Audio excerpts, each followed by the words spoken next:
Okay, this next chapter is called "Dealing with Our Natures," and it definitely overlaps with the previous chapter.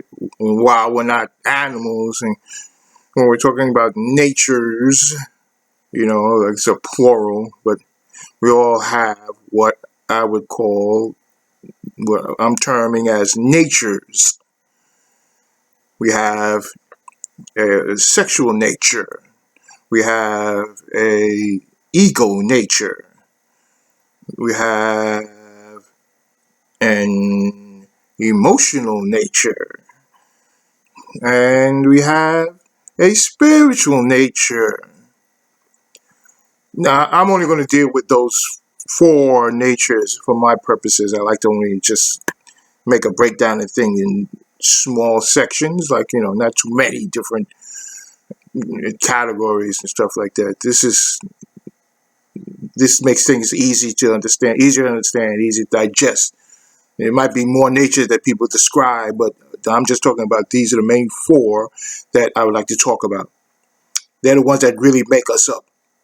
They pretty much explain the whole of our human condition and our human experience. And there's four of them, so that's good. That's a good number. 3, 4, those numbers, good numbers. Once you get to 12 and 20, come on, and we'll do all that. 4. So naturally we have a sexual nature. A sexual nature is just the animals have a sexual nature, which their sexual nature is like kind of used to propagate the species, like us. Amen. Use sexual nature to propagate the species. You have to get the urge to have sex, so that after having sex, you have produced offsprings, and the offsprings are going to perpetuate the species. No, big rocket science explanation of that is necessary. It's simple. Until you get to the human kingdom. For us, the human kingdom is like more complicated. Everything in the human kingdom is more complex than in the thoughts in the human kingdom are not simple thoughts like the animal kingdom. They are the intricate, complex, many times confused thoughts that are in the human kingdom. And of course, many times they're going to be confusing because there's no playbook that when you get born that you come with. That it's thrown into chaos, and that's indoctrinated with a whole bunch of mishmash, and you came here with something, and you're not animals, so we have the same kind of natures in certain sense, that nature in a certain sense. So like, especially like, sexual nature is like the same, but it's more intricate in the human kingdom. That means that we got to figure out how to use our sexual nature, in a way that's different than the animals have to try to figure anything out, or not even figure out, because when there's nothing there to figure out. They're just like, okay, boom, it's time to mate, and I come here, let's mate, and that's the beginning and end of the story, till the offspring comes, and then motherly has to take care of and fatherly has to do the most protecting. And of course, if he's not around, the mother's going to do protecting, of course, because that's how that is. Oh, man, got to put another tape already. Okay.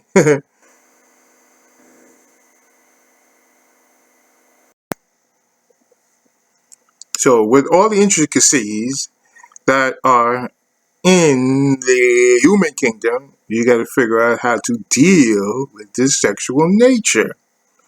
So as you're growing up, you're developing the organs of the sexual apparatuses, and as those things are developing, as those things, your mental understanding of the opposite sex starts to kick in.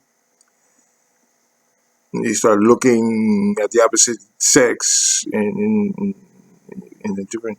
We don't want to. There's also the factor of some beings manifesting with a homosexual nature. All right, that's happens because it happens. That's it. We don't have to take that any further. We don't have to scorn or frown or do anything as far as that goes. We don't have to do that because that would be a ridiculous thing to do because it's kind of silly. It just doesn't. We're not the ones that were in control of that made that happen. So therefore, we should not put our laws upon it in a way. I mean, rules, which you call laws. It's just rules, not laws, but of a society. There's sometimes the rules in society are a bit nonsensical or just like, we don't need to do that. That's it. Ignorance. We're developing organs, and we're developing a mental cravings and emotional confusion, and making us at a certain point say, I have to use this stuff that I have. I have to use it.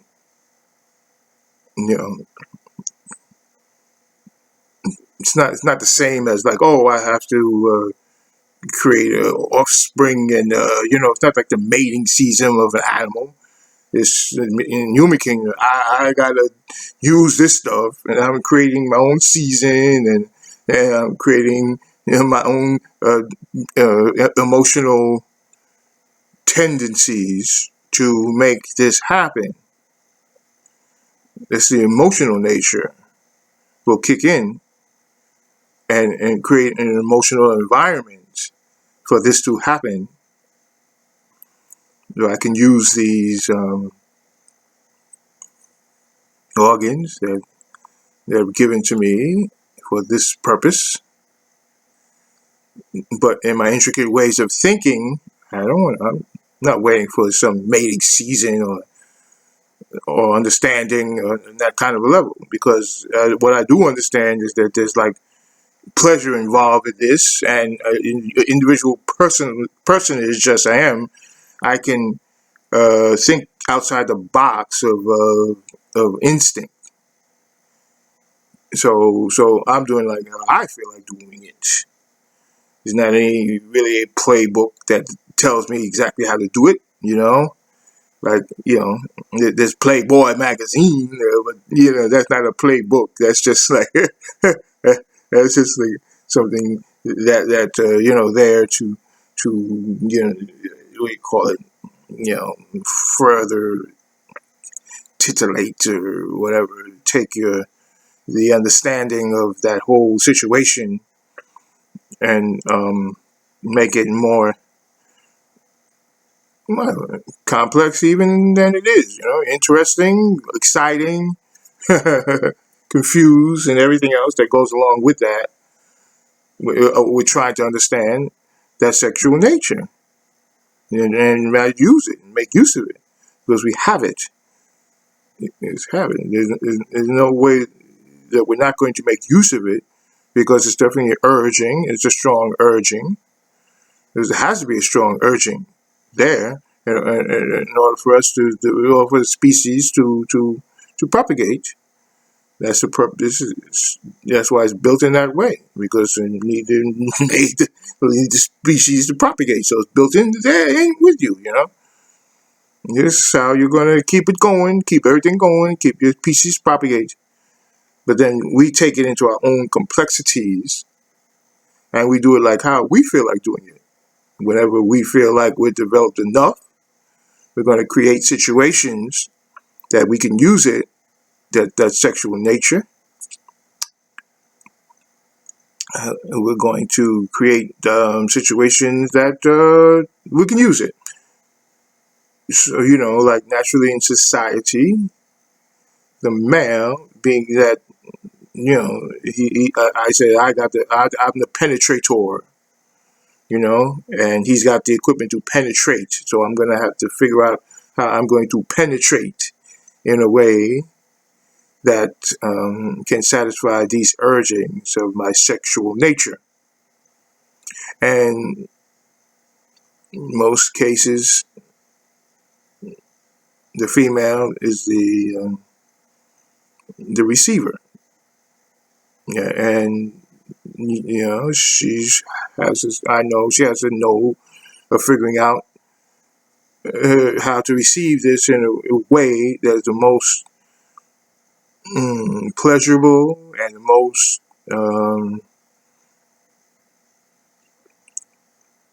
it's the most kind of acceptable and understanding way that I have about what's going to be happening to me and the needs that I'm feeling, and the urging that I'm feeling.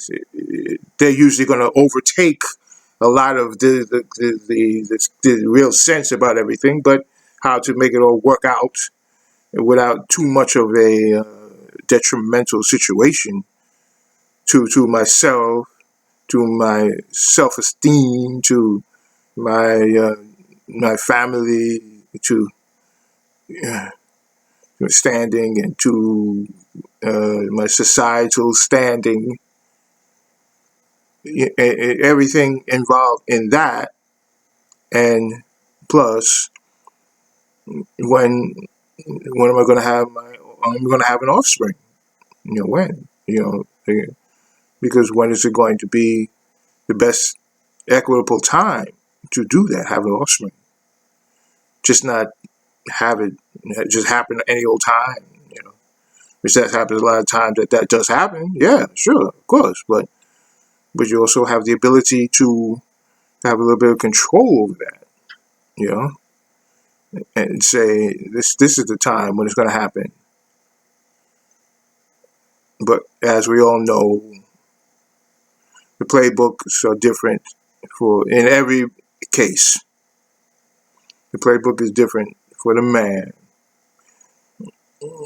the societal aggressor and penetrator, and much different for the female, who is the receiver, not necessarily passive, not necessarily subjugated. Many times, yes, but not necessarily.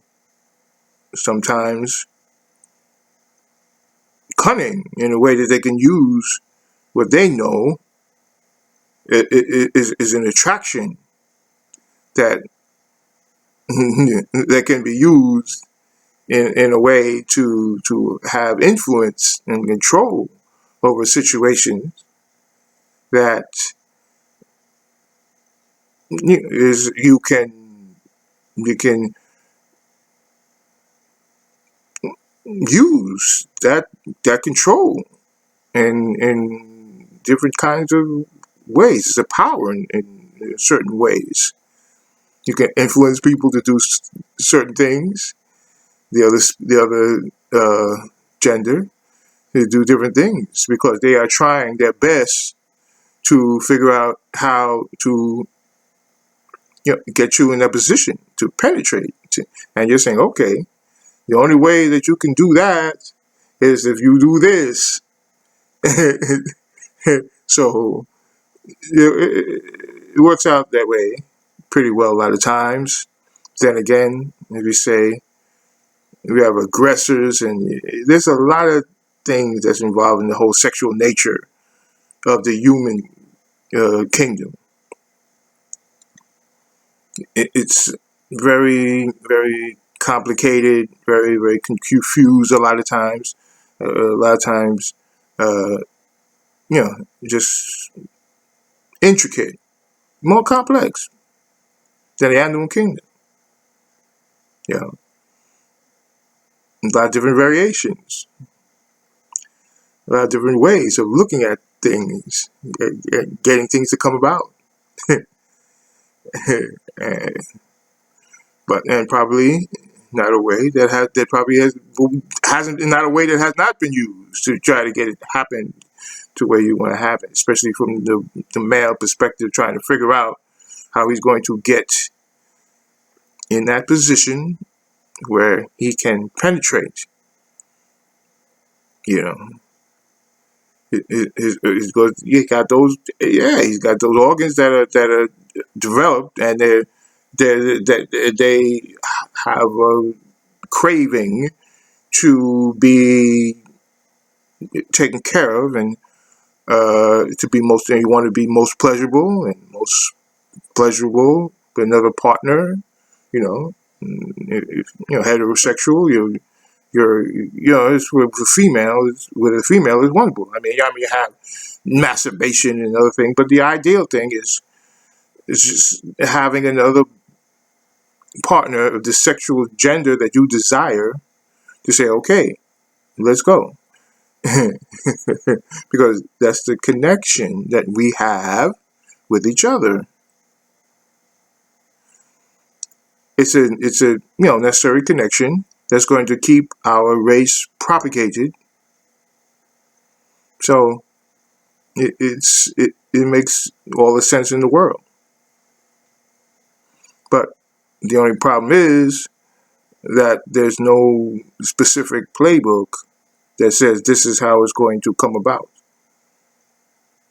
That comes about from the inventiveness of the individual that we're talking about, the individuals, the persons, has to come up with the inventiveness to make that fact come about, and then deal with whatever aftermath of what that right. Yeah, after you make it happen, you got to deal with the aftermath of it. It could be positive, it could be good, it could be negative. Okay, we're married, we got a relationship, we have some kids, everything's going to be great. It could be terrible. Could rape, or they call it subjugating minors, or totally taking advantage of the situation that's not even nice. You're putting a substance in somebody's drink so that they're not aware of their senses correctly. They pass out, and you have their way with them, and there's some lady that she just knows that she's gonna just use her nature to get money from others, which everybody's consenting in that regard usually. So that's definitely not as bad as just totally trying to violate somebody or dominate somebody. Those are not good at all. I mean, my goodness. But whatever kind of consensual thing that you can make happen is usually a lot better. But there's so many different ways that you can have to deal with the sexual nature. There's no reason to really dwell upon this nature. We all know what it is. We all know that we have it. And we all know that when we look back, no matter what age we are, when we look back our past, we're going to say, we did some crazy things with this nature. I mean, some really crazy, ridiculous things. Because it seemed like a good thing at the time, because the nature was screaming, "Let's do this." So when you we have different natures. The sexual nature that we said screams at you many times, throughout your life, screaming a lot of times, all the time. You have the ego nature that's always screaming at you. The ego nature is always screaming at you, screaming at you. I want this. I want this now, and I want this now. I want this. I want her right now. I want him right now. I'm screaming. I want this. I want this. I want the money that he's going to give me because I'm going to do this. I want the power over this, over her. So I'm going to do this way. I want. So that's it. Ego nature is always hammering at you. And the sexual nature is pretty much constantly hammering at you. Males, probably even more than females, but same thing. Sexual nature is hammering at you. It's hammering away. Ego nature is hammering away. And then you have the emotional nature. Hammering away. That's the feelings that we're talking about, all the feelings that we have are so prevalent in our lives, in all of our literature, all of our stories, and our music, our songs. The emotional nature is just everything is just wrought with this emotional nature. Oh, I love you so much. I can't stand. I can't be without you. Oh, I hate you. I can't say it. Oh, I'm so envious of you. You did this to me. You did this to me. I'm so jealous now. I'm so jealous. I want you to not have done that. You did this. Now you've made me so jealous. I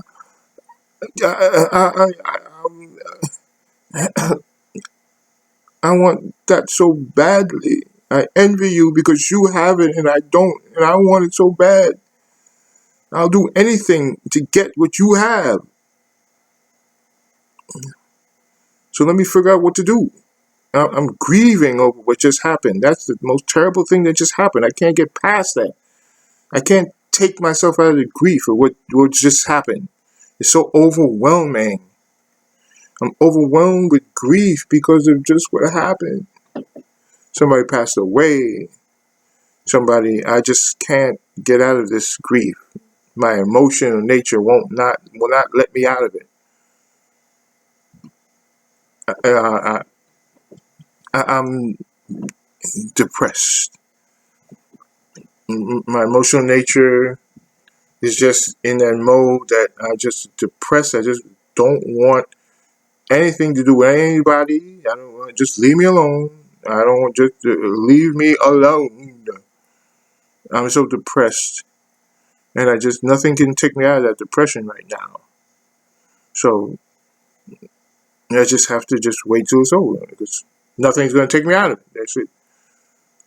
I have this depression, Oh, I'm just crazy, man, crazy. My emotion is just kicked in, and I'm just get crazy. I don't know what's going on. I just get crazy. As a matter of fact, I feel like I just feel violent right now. Just so violent. I'm just so angry right now. I'm just so angry. Something just happened, and I'm so angry about that. I can't get out of my anger. Why did they do this? I gotta find a way to take my aggression out on something, on somebody. I don't care what I do.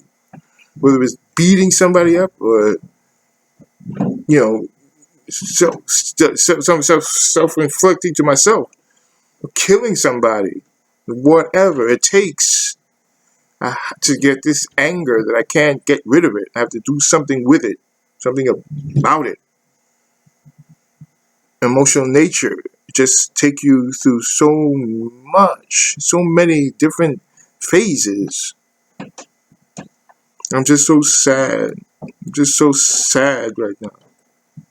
I'm so sad. I don't know what it is. I'm so sad.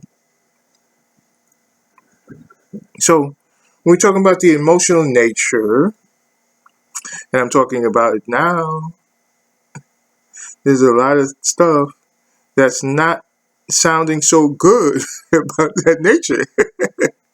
The envy, the greed, the anger, the jealousy, the craziness, the madness, the sadness, the depression, the all these things that are just part of the emotional nature that just take us down, down, down, down, down. It's not. We call it down. We say that I just that situation took me out of character. It didn't take you out of character. You just wound up being that character. You take you out of your character. Your character is who you are. So you wind up being that character. That's it. Your character, yeah. Your character is what you are when you are that character. It didn't take you out of any character. No, you wound up being that character. That's it. That's what happened. So don't try to soften it by saying, well, that's not really me because that took me out of that character. All right, no, I mean, I understand where that's coming from. I mean, talking about a relationship between you and somebody else, there's always an element of what the other person is doing. There's always that element. I mean, yeah, I got angry and I had to lash out at that person. But what did they do? They did this to make me do that.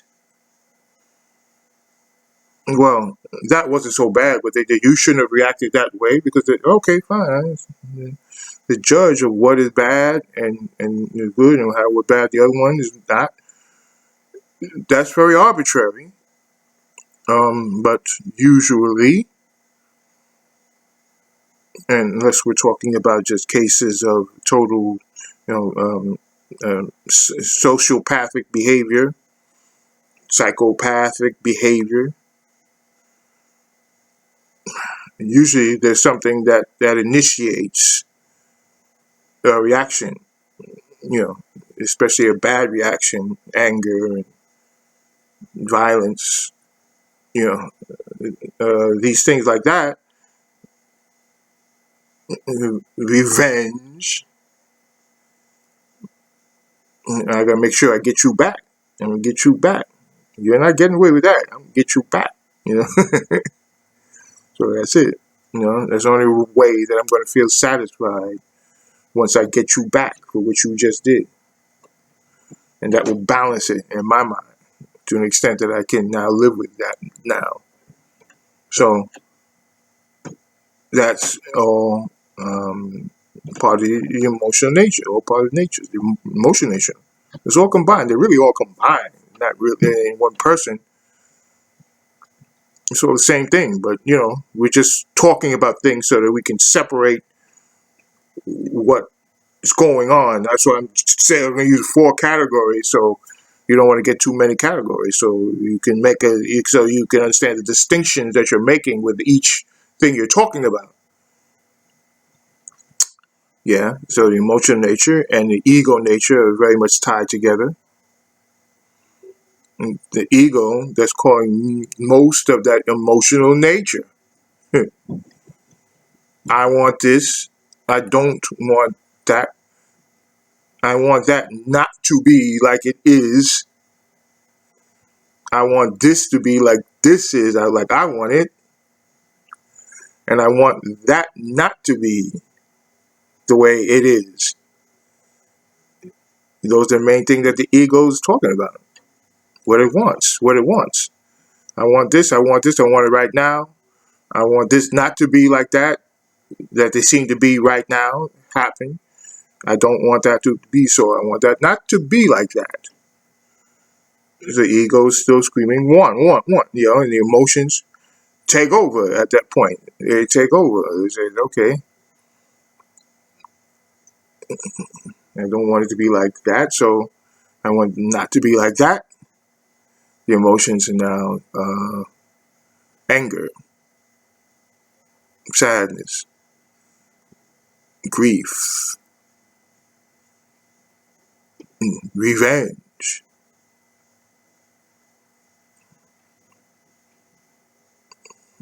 depression,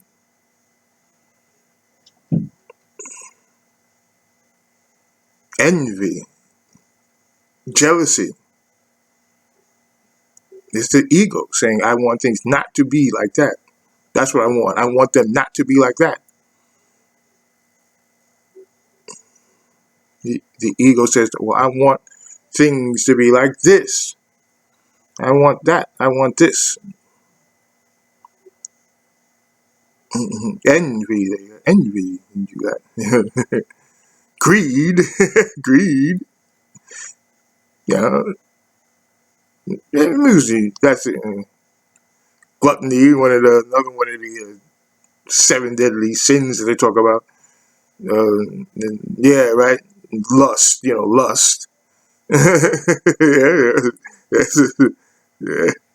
You can't forget that. You can't forget that one. Yeah. That's a sexual nature in full effect, along with the emotional and along with the ego saying, I want this, this lust. you know, you're trying to figure out what to do with that nature, that feeling that you have. Sometimes the crazy ways that you fashion, you come up with, to use that is looked at as lust, or you know, women is just slutism, it's yeah, she's a slut, she's involved in too much lust. Yeah, because there's no playbook, so certain laws and rules that you can, if you do that, they're going to get you. You're going to have to pay for that. You're going to have to, there's consequences involved, you know, deservedly many times, like rape and child abuse, grab them off the street and you just try to have your way with them and involve yourself with a little child that has absolutely no defense against your thinking and what you're trying to influence them with, and those things merit punishment, and that's what our society has figured out, so that people just don't go buck wild, just damn thing that they want to do. No, you have to have some types of rules in society that prevent that. That they put a prevention label on it, because there's very little control a lot of times when it comes to things such as lust, and very things little control when it comes to things like the emotions that because we don't really know what they are. Not that we don't know what they are. We don't know. We consider it normal to have these things. So let them run. We let them run. Let it run. Run. I have it. I'm running with it. Running. So that's normal, as people say. It's not really normal. It's just like, we accept it that way, and that's what we do.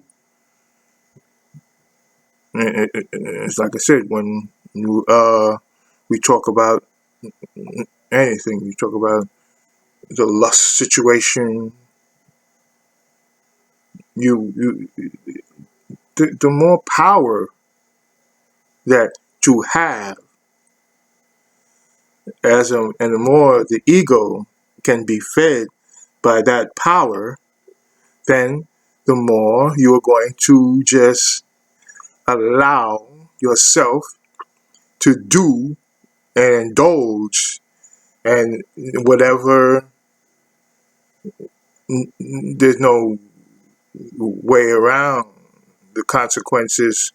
Whatever you feel like feel like doing, the power allows you to do and have different types of.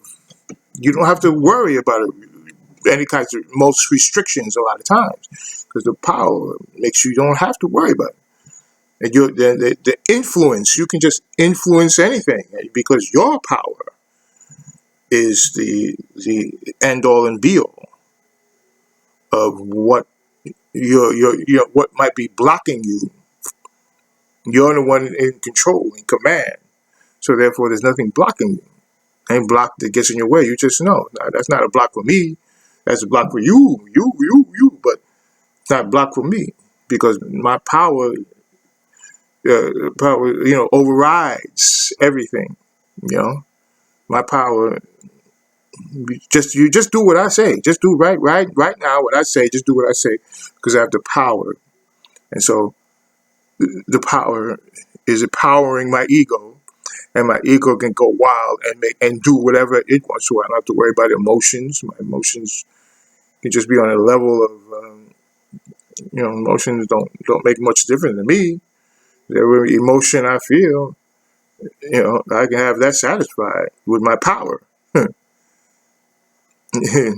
Whatever lust or sexual, whatever nature, whatever, whenever it has to do with that, I can also just have that satisfied because of my power. That's why a lot of people are seeking power, so that they can have control over all of that other kind of stuff. So those we're talking about those first three natures that are so prevalent in today's society.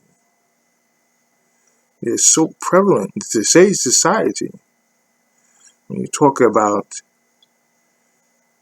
a sexual component, an emotional component, an ego-based component. Those are the three things that has to be in that order, but that's the order I probably put in probably is the ego state, emotional state, and the sexual state. Ego being on top because that's the one that's going to get the power. Kind of emotional under that. That's the thing that's going to say, well, I feel this way. I feel like that. I feel like I want. I feel. So you're feeling that way because that's part of your emotional nature to feel different things. And by the way, those emotions that you're having are really just complex manifestations of the instincts of the animal nature, of the animal kingdom. Yes, the instincts in the animal kingdom are now put in a much more complex being, much more complex setting, because you have the same type of vibrations that in an understanding of how to be as was in the animal kingdom, which is the kingdom just below you. But since you are now in a, a higher kingdom, a much more complex kingdom, much more individualized kingdom, with more personal kingdom, are much more able to access things in a different way. Kingdom. Now, these things that we call instincts in the animal kingdom are now what is called emotions in the human kingdom. So the way we feel, greedy, animal kingdom is just like, I'm not greedy. If there's stuff there that I can take advantage of and eat and have and make sure that I'm feeding myself and my family, I'm going to get that. And it's not worried about whether I'm being greedy. I'm not worried about worried about killing another sentient being or what other species is trying to get what I'm trying to get. Any of that stuff. I'm just plain interested in making sure that I get all my stuff so I can my fill of my stuff right now. So the next time when I have to do that again, because that's how I'm surviving. So that type of understanding in the human kingdom is greed. I have to get everything that I want, and I have to get it all right now. It's not really even for survival. It's just because I want it. I just want to get it. The ego is just, I want. That's the ego. So it's because I want it. So I'm trying to figure out how to get everything that I can and have it and just have it.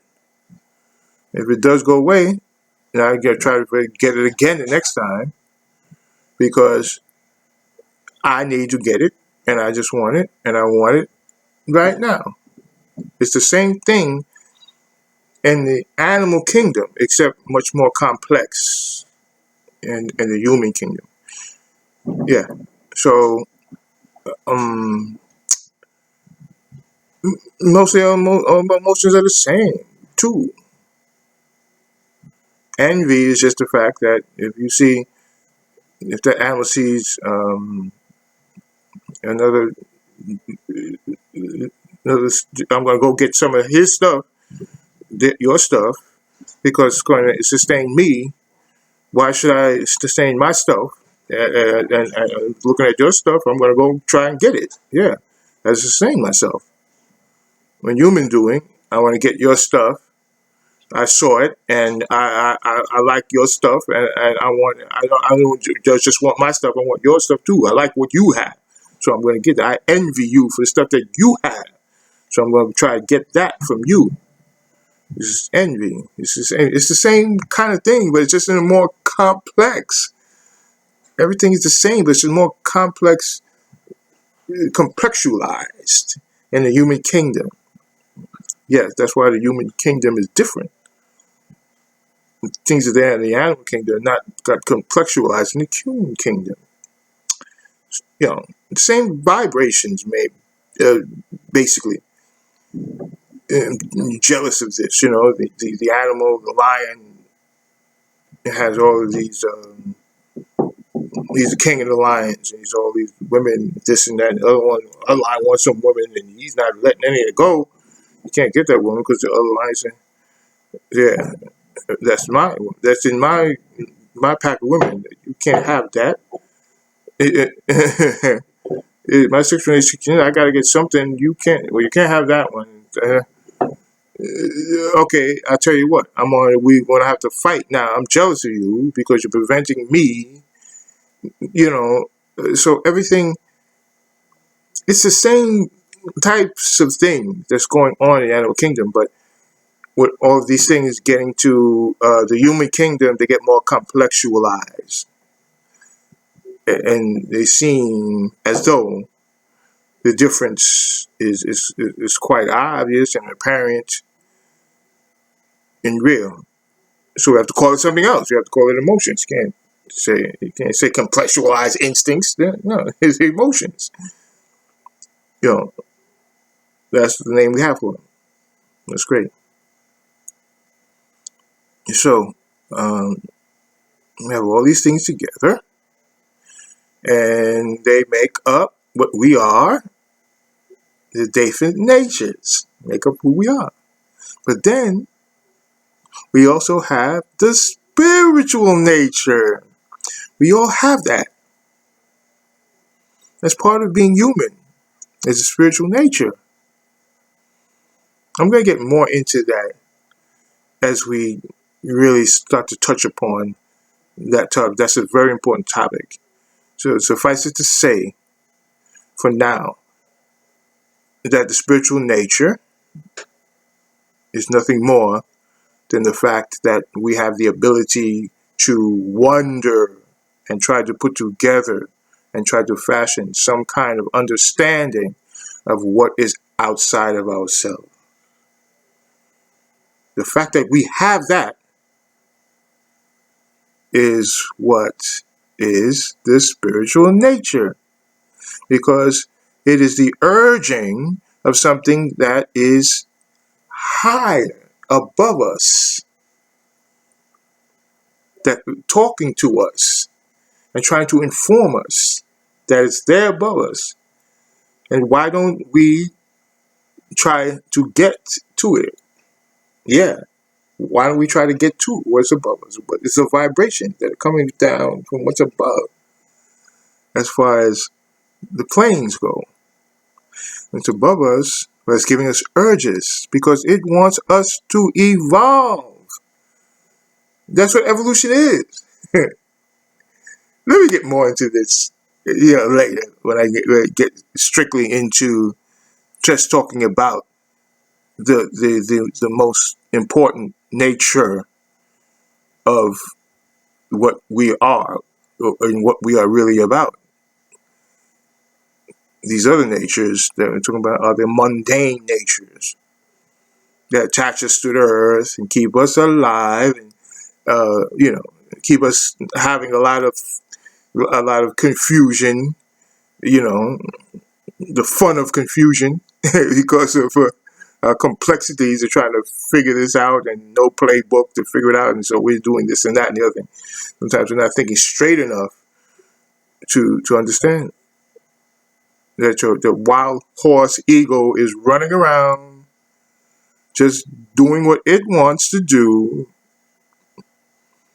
what makes it feel the best that it could feel, and it's running around willy-nilly, informing you as the person of what should be done and what should the things that you're going to participate in, what are your experiences that you're going to have according to the wild running ego. So until you understand that in order for you to not be running willy-nilly and not to be caught up in thoughts that are not really taking you anywhere because they're not really informed by anything except wants and desires, you can start to understand that your will is the breaker of the horse. When we say you're breaking the horse, it's just like when you see on TV cowboy movies, the horse is running wild, and they got it in the corral, but it's still running wild and going crazy. Then you finally grabs it and keeps on fighting with it until the horse calms down enough so he's able to get on top of his back. And now once he gets on his back and the horse is calm, it's like fine with him on top of the back. Then now he can take that horse and ride it anywhere he wants to ride it. Any place, any location He's now the director of the horse. So the same with the will. The will can be the director of any place that you want to go, anything that you want to do. The will can be that director, but it has to break the horse, which is the ego. So we have to now decide, where do we want that horse to go? Once it's broken, there's no point in breaking the horse if there's no place that you know that we want to take it. Might as well just let it run wild. So what are we going to be informed by? I'm going to get to my next